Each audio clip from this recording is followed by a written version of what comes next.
प्राणिया रे नाव गहो तत्सार नाव गहो तत्सार निर्गुण बीणा सब नाव सारा निर्गुण बीणा सब नाव सारा सबे काल की चार सबे काल की चार सरगुण नाव अनेक जुग में सरगुण नाव अनेक जुग में बिन लेके बिन पार बिन लेके बिन पार प्राणिया रे नाव गहो तत्सार नाव गहो तत्सार प्राणिया रे नाव गहो तत्सार गहो नाम जिब्या से रटन करो धारण करो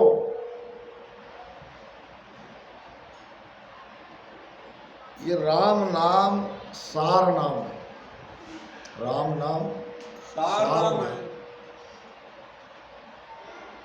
सार नाम इसलिए कहा है कि इसी नाम का रटन करने से सत्सबद नेंचर जगेगा और सारे नाम 52 अक्षर का खेल है। इसलिए इस राम नाम को जिह्वा से रटन करो, प्रेम से रटन करो।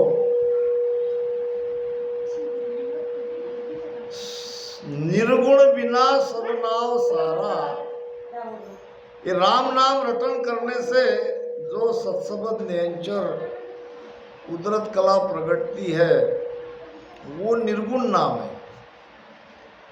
और जब तक ये निर्गुण नाम घट में नहीं प्रगटता तब तक हम काल से नहीं बच सकते। बाकी सभी नाम काल का आहार है, काल का चारा है। दुर्गुण नाम अनेक युग में, संसार में सगुण नाम अनेक प्रकार के हैं, अनेक मंत्र है।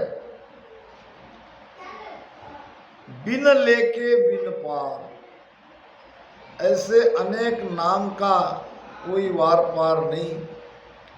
इसलिए इन नामों से काल से नहीं बच सकते। काल से बचना है तो सांस सांस में राम नाम का रटन करो। सदगुरु मेहर से आपके घट में वो निर्गुण नाम प्रकट होगा। कनफूका गुरु आनत जरे, कनफूका गुरु आनत जरे, तलिए यो संसार, तलिए यो संसार।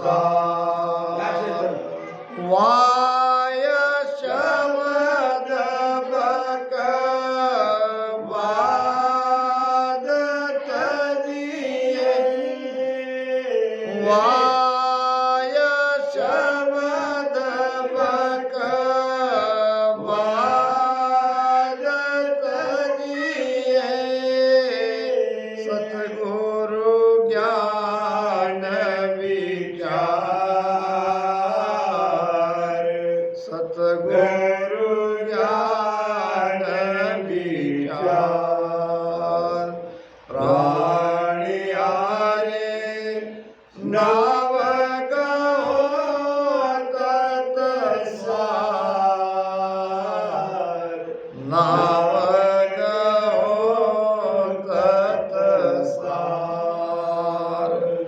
तत्व नाम ब्रह्म, सार नाम निचोड़। जैसे दूध है, दूध से दही बनती है, दही से मक्खन बनता है और मक्खन से घी निकलता है। महाराज कहते हैं कि माखन मीसल जाए गो गोरस तुरत विनाश, और घी तायो सुखराम कहे दिन दिन निर्मल बास। माखन कुछ दिनों के बाद खराब हो जाएगा,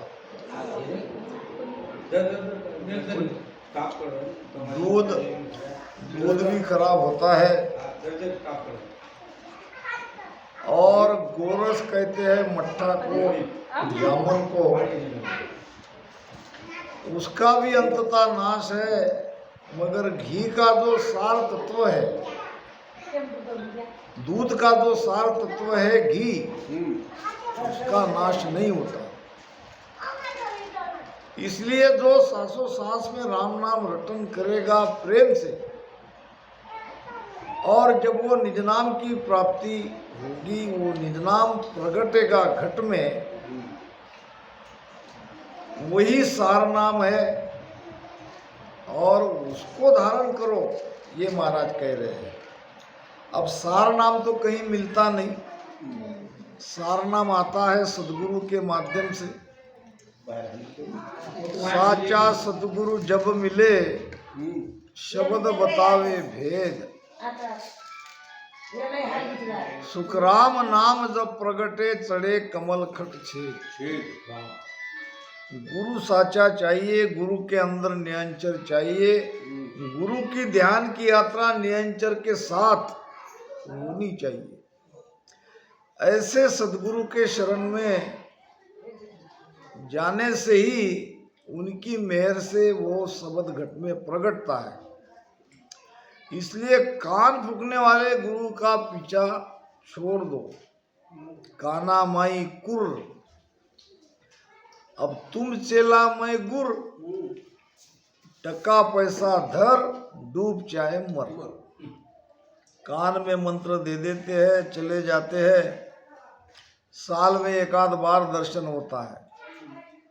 ऐसे कान फूकने वाले गुरु से जीव का कल्याण नहीं होगा। कनफू का गुरु आन तजरे, आन उपासना छोड़नी पड़ेगी। कान फूकने वाले गुरु का त्याग करना पड़ेगा, इनसे दूर रहना पड़ेगा। ओम नमो शिवाय मंत्र देते, ओम नमो शिवाय। तुम बैठो यहाँ, फिर हम कहाँ तुम कहाँ। मंत्र देके चले जाते हैं, बाद में मिलते भी नहीं है। ऐसे गुरु से जीव का कल्याण नहीं होगा। तजियो यो संसार, संसार छोड़ने का मतलब क्या है? संसार से सुख से अलग हो जाओ, क्योंकि हम सब सुखी होना चाहते हैं। सबकी आकांक्षा क्या है? सुख चाहिए। सुख मिलता क्यों नहीं है? ये जो सुख मिल रहा है जगत में, वो स्थिर क्यों नहीं है? कारण नहीं जानोगे आप। जब तक कारण नहीं जानोगे, आपके समझ में कुछ नहीं आएगा महाराज का ज्ञान। महाराज कहना क्या चाह रहे हैं? संसार में सुख है, नहीं ऐसी बात नहीं है, मगर ये सुख दूसरों द्वारा लिया जाने वाला है। संसार में शरीर से सुख मिलता है, शरीर पर है, शरीर हमारा नहीं है। संसार में मन का सुख मिलता है, मन हमारा नहीं है। पति पत्नी से सुख लेता है, पत्नी पति से सुख लेती है, बेटा माँ बाप से सुख लेता है, माँ बाप बेटा बेटी से सुख लेता है। ये सभी पर है। ये सुख जो मिल रहा है, ये दूसरे के अधीन है। जब तक उनमें बनेगी तब तक सुखी है, जब तक विवाद हो जाएगा दुख आना शुरू हो जाएगा। इसलिए संसार में सभी का स्वभाव अलग अलग तरह का है, सभी के कर्म अलग अलग है, वो हिसाब से ये सुख दुख मिलता है। हमें चाहिए आत्मिक सुख, हमें चाहिए भीतर का सुख, हमें चाहिए परम सुख। इसलिए महाराज की वाणी में जहाँ जहाँ ये बात आती है, अगर गहराई में जाए तो महाराज कहना क्या चाहते हैं? परम पद को प्रेम आपको आप ही माही, परम पद को नाम आपको आप ही जपाई, परम पद सो ध्यान आपको आप ही धारे, और परम पद में उलट आपको आप ही तारे। स्वयं को ही स्वयं का ध्यान करना है, स्वयं को ही स्वयं के स्वरूप में स्थित होना है, तब तक सुखी नहीं है। जीवन संभावना का खेल है। अपने अपने कर्म के अनुसार यहाँ सुख दुख मिलता है, किसी को मिलता भी है तो किसी को मिलता भी नहीं है, किसी को सुख की उम्मीद रहती है। जैसा कि प्रमाण आता है, एक राजा था, राजा के कैद में दो कैदी थे, दो कैदी थे राजा के कैद में। कोई गुनाह किया होगा, अब दोनों को मृत्यु दंड की शिक्षा राजा ने दे रखी थी। अब कब देना है ये समय आया नहीं था। धीरे धीरे एक दिन वो समय आ गया कि कल आप दोनों को मृत्यु दंड की सजा होगी, सूली पे चढ़ाया जाएगा। अब जब सूली पे चढ़ाते हैं तो उसको आखिरी इच्छा पूछते हैं। तो राजा ने कहा, एक कैदी को बोलो तुम्हारी आखिरी इच्छा क्या है। कैदी होशियार था। कैदी ने कहा, मेरी अपनी कोई इच्छा नहीं है, मगर मेरे मरने के बाद मेरे अंदर एक विशेष कला है, जो विशेष कला मेरे साथी चली जाएगी, जगत को संसार को उसका लाभ नहीं मिलेगा। राजा ने कहा, क्या है तुम्हारे पास कला? ऐसी क्या कला है? अगर ऐसी है तो तुम्हारा विचार किया जाएगा। कैदी बड़ा चालाक था, उसने कहा, मैं घोड़ा को हवा में उड़ा सकता हूं, घोड़े को हवा में ऊपर उसको चला सकता हूं, उसको भगा सकता हूं, जमीन पे नहीं। ये तो तुम्हारे पास अद्भुत कला है, तो ये कला तुम मुझे कितने दिन में सिखाओगे? तो उसने कहा, कम से कम 2 साल। 2 साल अगर तुम मुझे इस मृत्यु दंड से अलग कर दिया, वो सजा 2 साल तक उसको रोक दोगे, तो मैं आपको घोड़े को कैसे हवा में उड़ाया जाता है ये सिखा दूंगा। राजा ने कहा, ठीक है, इसकी सजा 2 साल बढ़ा दो। अब रात में दोनों कैदी पास पास बिस्तर लगा था। दूसरा कैदी जिसको भी मृत्युदंड हुआ था, उसने कहा, तुमने राजा से झूठ क्यों बोला? क्या तुम सचमुच घोड़े को हवा में उड़ा सकते हो? उसने कहा, नहीं। फिर इतना बड़ा झूठ कैसे? तो उसने कहा, मित्र, जीवन सब संभावना का खेल है, जर तर का खेल है। हो सकता है 2 साल तक मैं जीवित ना रहूं, ये भी तो हो सकता है।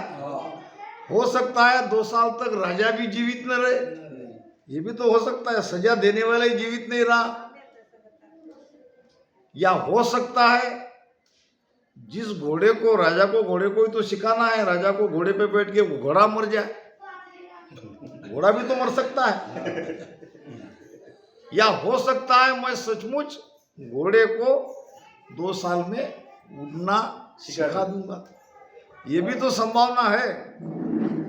इस तरह से मैंने मेरे मृत्यु को 2 साल तक उसको आगे कर दिया, आगे का आगे देखे जाएगा। तो संसार में यही सब हो रहा है, सब आगे की सुख की आशा लेके यहाँ बैठे हैं, वैसे यहाँ कोई सुखी नहीं। सर्व दुखी लो तंदर सुखिया कोई नहीं दे। शरीरधारी कोई सुखी हो ही नहीं सकता। क्यों नहीं हो सकता? इसका सिद्धांत मैंने आपको बताया कि यहाँ हम दूसरे के अधीन होकर सुख ले रहे हैं। दूसरा जब तक सुख देने के लिए तैयार है तब तक सुख मिलेगा। धन मिलेगा तो सुखी हो जाएंगे, धन आता रहेगा तो सुखी होंगे, धन चला जाएगा तो दुखी हो जाएंगे। माता पिता के अधीन बेटी सुख लेते हैं, माता पिता चले गए वो दुखी हो जाते हैं। पति पत्नी से सुख चाहता है, पत्नी पति से सुख चाहती है, दोनों में एक चला गया वो दुखी हो गए। कोई शरीर से सुख चाहते हैं, कोई तो मन सुख चाहते हैं। न शरीर हमारा है न मन हमारा है। अभी हमने एक व्यक्ति को देखा आर्मी में, कोई जिंदा पने का लक्षण है उसमें? भैया को पता है, न स्वर्ग वहां है न नरक वहां है, सब यही है। यही किया, यही कर्म करते हैं, यही भुगतना पड़ता है। यहाँ जो पीड़ा से, दुख से या और कोई प्रकार से दुखी है वो नरक की यातना ही तो भुगत रहा है। इसलिए पर से यानी दूसरों से सुख लेना छोड़ दो, अपने अंदर भीतर में ये खजीना है सुख का, उस सुख को प्राप्त करो। जब चाहे तब आप सुखी, जब चाहे तब आनंद में, आपकी मर्जी होगा। आगे आगे तो ऐसी स्थिति हो जाएगी आप न चाहते हुए भी आपके अंदर वो आनंद आता रहेगा। इसलिए सदगुरु के शरण में जाना पड़ेगा, कनपु का गुरु का त्याग करना पड़ेगा, आन उपासना छोड़नी पड़ेगी और संसार का सुख त्यागना पड़ेगा। क्योंकि जिसमें सुख है नहीं उसमें सुख ढूंढ रहे हैं। संसार में सब संभावना का खेल है। वाय शब्द बकवाद तजिए, वाय नाम व्यर्थ, मुख से ऐसे शब्द मत निकालो जो घाव करेगा, जो असर करेगा। द्रौपदी ने एक ही बात कही थी जो महाभारत का कारण बन गई आगे। क्या कहा था द्रौपदी ने? धृतराष्ट्र थे अंधे, और जब दुर्योधन दुशासन वो महल देखने के लिए आए पांडव का, तो जहाँ जमीन थी वहाँ पानी दिखता था, जहाँ पानी था वहाँ जमीन दिखती थी। ऐसी अद्भुत कोई कलाकार ने वो महल बनाया था। तो स्वाभाविक है जब कौरव आए जमीन पे चलने लगे मगर उनको दिखा पानी, तो धोती को ऊपर करके वो चल रहे थे। ऊपर के महल में द्रौपदी खड़ी थी, उसने देखा कौरवों की तरफ और कहा कि अंधे के लड़के अंधे ही रह गए। इस एक ही शब्द से महाभारत हुआ। कहने का मतलब ये तराजू तोल मोल कर बाहर लाओ। जिससे आप बातचीत कर रहे हो, हृदय के तराजू में क्या बोल रहे हो इसको तोलो और फिर बाहर निकालो। शब्द और बाण एक बार चला गया वापस नहीं आ सकता। बाण छोड़ दिया, तीर से कमान और मुख से जवान, दोनों एक बार निकल गई तो वापस नहीं आती। इसलिए शब्द संभाल के तोल के बोलना चाहिए। वाय शब्द बकवाद तजिए, बकवाद यानी व्यर्थ बड़बड़। अधिका भला न बोलना, अधिका भला न बोलना और अधिका भला न चुप। अधिका भला न बोलना, ज्यादा बोलना भी ठीक नहीं है और चुप भी रहना ठीक नहीं है। अधिका भला न बरसना, अधिका भला न धूप। अधिक बरसात भी कोई काम की नहीं और अधिक धूप भी कोई काम की नहीं। भगवान गौतम बुद्ध कहते थे, आनंद त्याग में नहीं है, आनंद भोग में नहीं है, आनंद जागने में है। आनंद कहाँ है? जागने में। जागने में। बड़ा प्यारा शब्द उन्होंने लिया है, सम्यक। सम्यक, सम्यक यानी बीच में रहो। सम्यक शब्द लाया है। सम्यक बोलो, सम्यक जियो, जीवन में सम्यकता लाओ, यानी बैलेंस करके रहो। समय के साथ चलो, आगे भी मत जाओ, पीछे भी मत जाओ। हाँ, वही महाराज कह रहे हैं कि वाय शब्द बकवा तजिए सदगुरु ज्ञान विचार। सदगुरु से, ये जो सदगुरु महाराज ने ज्ञान दिया है, इस ज्ञान का विचार करो। ये हमारे लिए ही है, ये दूसरे को कहने के लिए नहीं है, हमारे अपने जीवन में सुधार लाने के लिए है। वेद कुरान पुराण तजिए, वेद कुरान पुराण तजिए, तजिए काम विकार, तजिए काम विकार। मैं ते दुबद्या दुर्मत तजरे, मैं ते दुबद्या दुर्मत तजरे, ओढ़ो भरम की पार, ओढ़ो भरम की पार। प्राणी हारे नाव गहो तत्सार, नाव गहो तत्सार। लाख बात की एक है, जे कारज चाहिए। और कह सुखदेव तज झूठ रे, और सिमरन सच गई। संसार में सच क्या है, संसार में झूठ क्या है। ये जो हमारी धारणा है सच्चे झूठ की, वास्तविक झूठ और वास्तविक सच ये भी नहीं है। महाराज कहते हैं, संसार की लाख बातें सुनो मत सुनो, आपकी मर्जी, मेरी एक बात सुनो। लाखों बातें छोड़ के मेरी एक बात सुनो। कहे सुखदेव तद झूठ। अगर आपको आपका कार्य करना है, अगर आपको परम आनंद में रहना है, जीते जी, मरने के बाद नहीं। मरने के बाद ये भक्ति में आने पर भी आनंद ढूंढेंगे तो हमने इस ज्ञान को समझा ही नहीं। ये तो जीते जी आनंद देने वाला है। कोई नशेड़ी नशा करता है तो उसे तुरंत नशा आती है।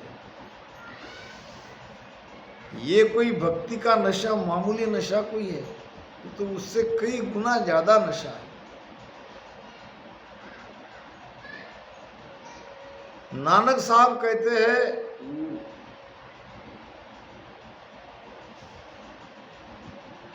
ये जो नशा है संसार में, शराब का, भांग का, अफीम का, ये चढ़ता है तो उतर भी जाता है। नाम खुमारी नान का चढ़े सो उतर न जाए। ये नाम की खुमारी, नाम का नशा धीरे धीरे चढ़ता है, चढ़ता तो उतरता ही नहीं। उतरता क्यों नहीं है? उतरता इसलिए नहीं है, नशा कोई भी हो, शराब का हो, भक्ति का हो, इसका असर मस्तिष्क में जाता है, माइंड पर बड़ी तेजी से उसका असर मस्तिष्क में, माइंड तक जाता है और वहाँ से उतर जाता है। मगर भक्ति का नशा ये भी माइंड तक ही जाता है, मगर वहाँ शब्द जाने के बाद, वहाँ हमारी चेतना जाने के बाद नीचे आती नहीं है। फिर वो चढ़ती रहती है, नशा चढ़ती रहती है, आनंद बढ़ता ही रहता है। आप उससे छूटना भी चाहोगे तो आप उस आनंद को छोड़ नहीं सकते। इतना पराक्रम है इस भक्ति में। इसी को कहते हैं घर बसाना, ब्रह्मांड में बस्ती बसाना। ओ जी तुम सुनता हो गुरु ज्ञानी, भला जी तुम जानत हो ब्रह्म ज्ञानी, होगी गण में शहर बसाया वे, आज खेल एक अजब तमाशा, अजब ख्याल दिखलाया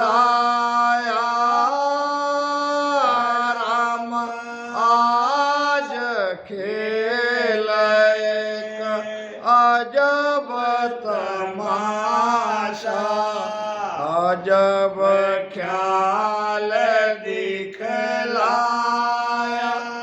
हल बिन बेल, बेल बिन हाली, हल बिन बेल, बेल बिन हाली, हासल को बचलाया, होगी गण में शहर बसाया वे। देखो क्या करे गुरु महाराज। वाह। हल कहते हैं नांगर। नांगर को, और बैल तो सब जानते ही है। ओ। किसान को बैल से हल चलाते हुए सबने देखा, और यही उसकी रीति है। मगर महाराज कहते हैं कि मैंने एक अजब तमाशा घट में देखा। ओ। हल बिन बैल, बिना हल के बैल, और बिना बैल का हली। हली यानी क्या? हल चलाने वाला। चलाने वाला। हल भी नहीं है, बैल भी नहीं है, कोई चलाने वाला भी नहीं है, मगर खेती में तो खूब हल चलाया। अब ये कैसे हुआ? अब हल है भजन, हल है भजन, और बैल है आती जाती श्वास, और हाली है मन।